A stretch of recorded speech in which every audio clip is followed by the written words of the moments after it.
Today on New England Living, we're taking the show to whole new heights as we hit the skies above southern Rhode Island for our own private flying lesson. And we head up, and away for a hot air balloon ride over southern New Hampshire. Plus, we get an inside look at the centuries-old sport of falconry. It all starts right now on New England Living. New England has a style all its own. The people, the history, the culture. Join us as we discover the faces and places, the design and destinations, everyone and everything that makes New England extraordinary. I'm glad I discovered it now. Love the place you call home with New England Living. Thanks for joining us today on New England Living. I'm your host, Rachel Holt. First up, we're heading to Warwick, Rhode Island for the flight of a lifetime. Vicky Valtz is a devoted pilot and chief flight instructor at Horizon Aviation. I've been teaching at Horizon for about 14 years now.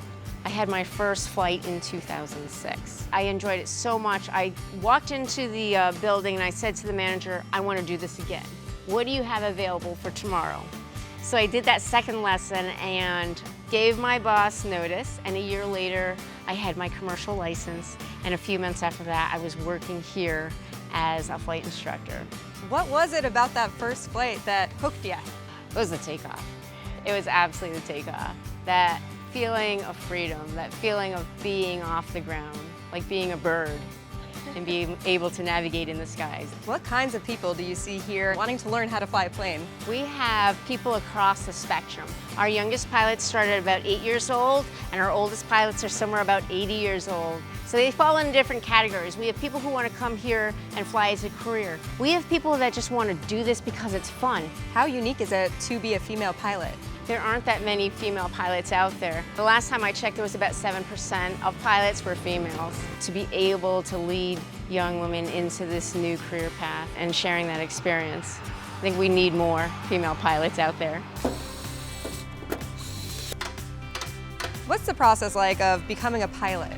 So there are basically 3 stages. The first stage is learning how to operate that airplane, learning the system, learning the regulations, learning about the airspace. All that in that first stage allows you to solo an airplane. The second stage is learning about flying at night with more precision and navigation.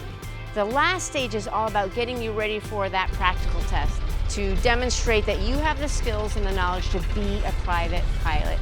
What's typically the reaction to someone's first flight? Well, the first is, oh my gosh, I did it! Oh my gosh, we're flying, right? It's that liberation, the amazing sensation like that you're free of gravity, that you're free from the ground. Do you have any idea, now that you've been doing this for 14 years, how many people you've taught along the way? The number of pilots I've made is over 110. 25 private pilots, 25 instrument pilots, somewhere a little less than 20 commercial.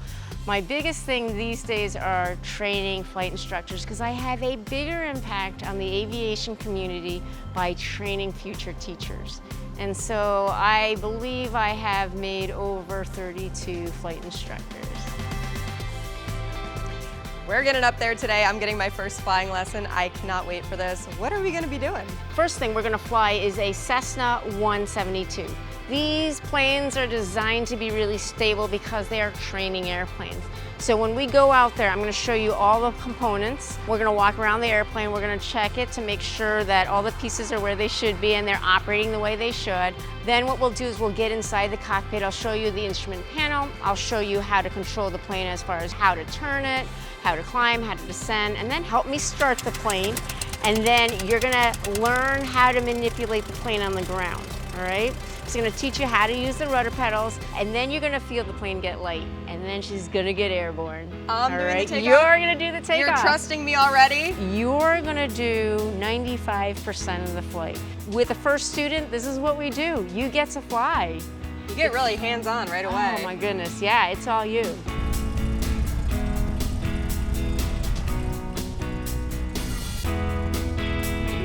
So, when he gives us the clearance to take off, we'll taxi out to the center line. 708 Sierra Province Tower, turn left heading 140, runway 23, cleared for takeoff.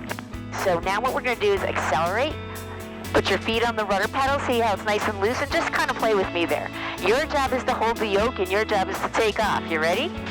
Okay, so we're going to accelerate here. Go ahead and slowly bring that yoke back. Pull it towards you. Boom, and there. Look at that. Oh, you just did your first takeoff. So now what we're going to do is just bring the nose down just a little. Push it down just a little. There you go. Perfect. How's that feel? Does that feel like you're flying? Incredible. Yeah.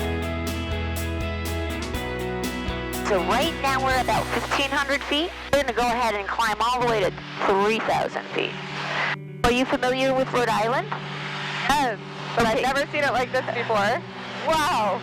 Did this ever get old for you? Oh, no. Not since the first day I took my first flight.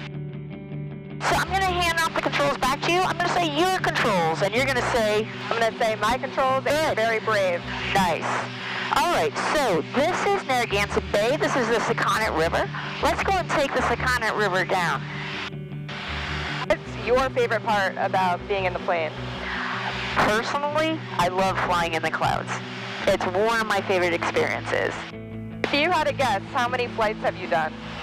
I have over 8,000 hours of flying. Wow. So now we are about 1,600 feet. This is probably a good place to stay where you can actually see the coast. There are times you can see submarines. There are other times you can see whales. Oh. If you're out on the Cape, you'll see the great white sharks. Can you tell people what you do for a living? What's their typical reaction? I think their jaw drops and their eyes open wide and they say, really? And then I say, yeah, you could do it too. You're doing such a nice job controlling the plane. Just nice, small, smooth input. As we travel north, let me know when you can identify the runways. I'm going to let you navigate us there since you're doing a terrific job. Roger, left down 123. Left down 123, very sir. Okay, so now what we're going to do is we're going to work our way down. When we get to about 1,500 feet, what I'll do is I'll come on the controls. You are welcome to stay on the controls with me to do the landing, or you can just sit back, relax, and enjoy the remainder of our flight. So we see 2 runways there. We're going to land on the longer one. All right, so any questions? Number 5356. Oh, all I can tell you is normal flights are not going to do it for me anymore. No. This is the only way I want to fly. Yeah. All right, so as you come down for landing, one of the things you want to do is confirm that you're landing on the right runway. So we were cleared to land on runway 23, so we look at the numbers and say, oh, yep, 23. Another thing we want to do is look at the windsock to see where that wind's coming from. All right, so now we're on the final approach course. That means we're lined up with that runway. Our speed is good. We've got control. Again, just staying center line. We're going to bring that plane a little bit lower. We're going to position the plane so it's nice and straight over that center line and slowly add that back pressure. And there we are. 31, Providence. That was it. Very smooth. This has been one of the best experiences of my life. Oh. I had a smile like this on my face the entire time. It's very addicting. Nice job. To be able to pass your passion on to so many people, what's that feeling like? You know, the people that come here, they don't come here because they have to, they come here because they want to. So if they want to be here, just sharing that passion, sharing this new world of aviation with them is what I like to do. To think of all the people that I have helped become a pilot, and then now they can go and share that passion with the next generation is a really good feeling. Coming up after the break, we get a bird's eye view of the Granite State as we go hot air ballooning when New England Living returns after this.